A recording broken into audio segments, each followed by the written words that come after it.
Hello, Internet. This is Memoirs of a Gretchen. Now, something I've been thinking of talking about for a while now is a little thing called haunted hallways. Haunted hallways was something I did at college. As you can imagine, haunted hallways is a Halloween-based thing at Co. I don't know if they do it anymore. I think they do. I hope they do. It's a lot of fun. The thing is it's a contest between the different floors of the dorms and against other dorms. And as you turn your floor into like a small haunted house, you can have it rooms, you can have it in the hallways, and I believe it's the RA.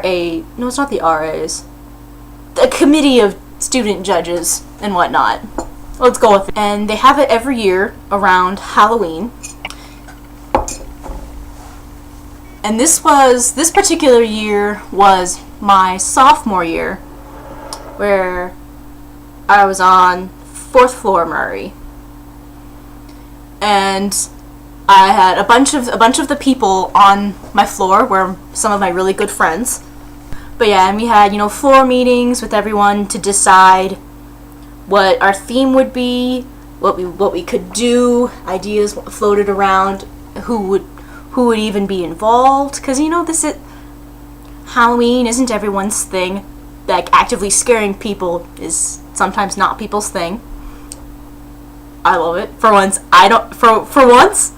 I'm not the one surprised. That's really awesome feeling for me.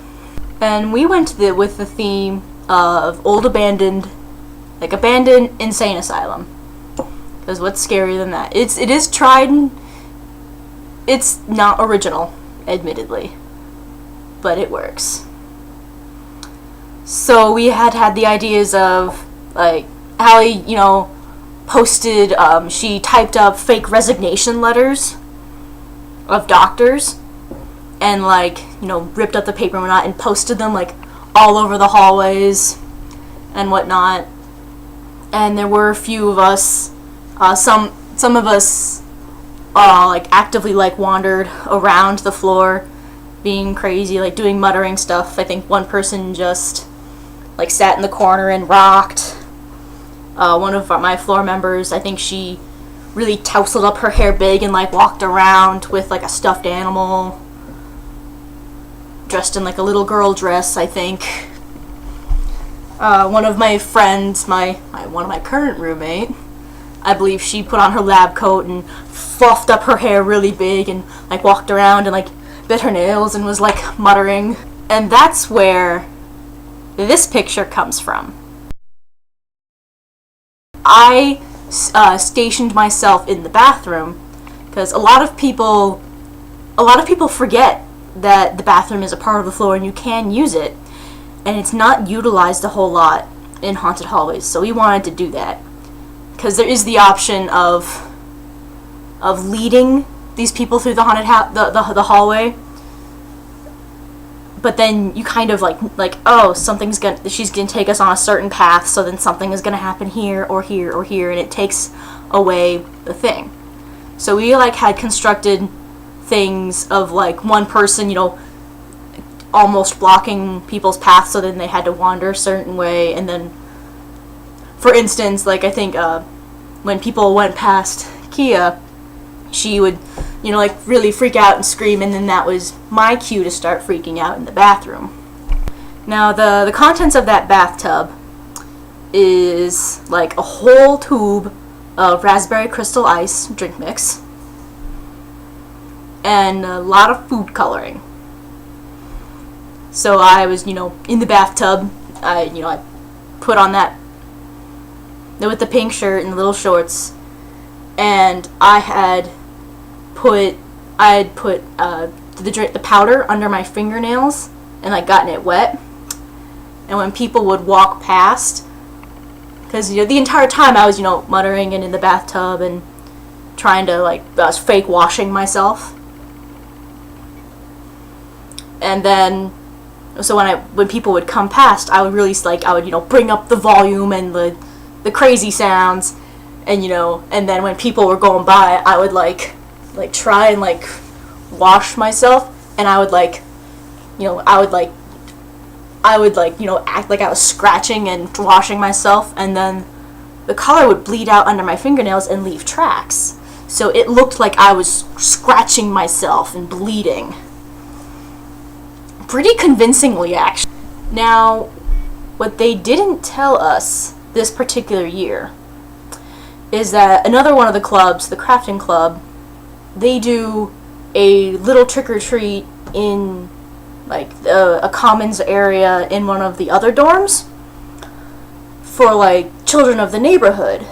And so they do that. Well, they had the bright idea to go, hey, this is like a Friday night, like earlier in the night, and then later is actually little haunted hallways.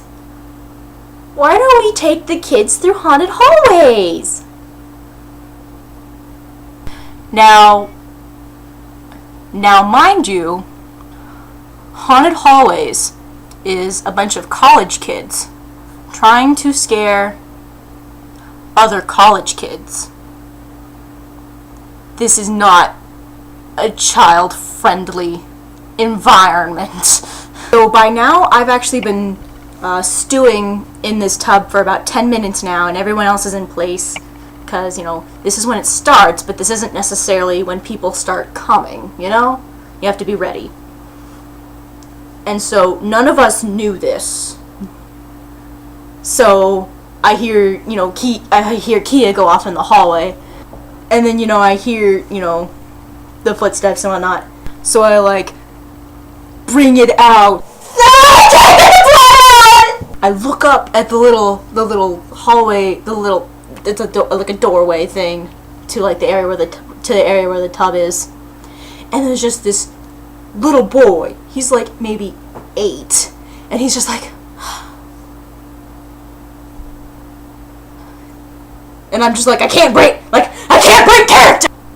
So I think I may have scarred that boy for the rest of his life. I mean, like, people are freaked out by our floor.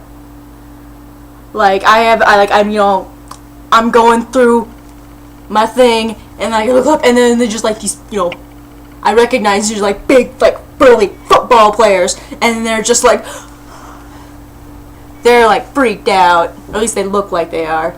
So now when we fast forward into the next week, just doing regular stuff, I'm still, walking around campus. I'm in the cafeteria, and I still have people going like, oh, you're the girl in the bathtub! And I'm like, yeah. Now the thing is like, I sat in a bathtub full of food coloring and Kool-Aid for a good like 3 hours. Apparently a lot of it in my fingernails. So no matter how I washed and scrubbed, certain parts of my skin and my fingernails were stained red. So people are pointing this out to me, and they're like, I'm like, yeah, I couldn't get the blood out.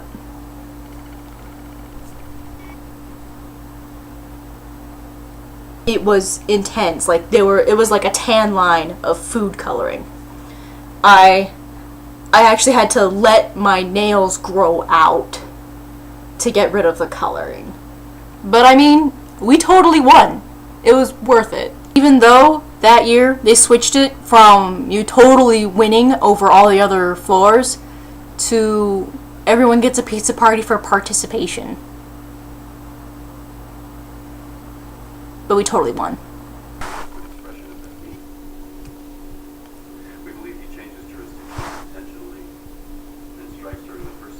Did you like this story? Help support Memoirs of a Gretchen by subscribing, liking, or even just leaving a comment. If you'd like to hear a certain topic, say so in the comments, and if I have a story that fits it, I'll tell it. PG-13 though, please. Think of the children! Just remember, it's a true story.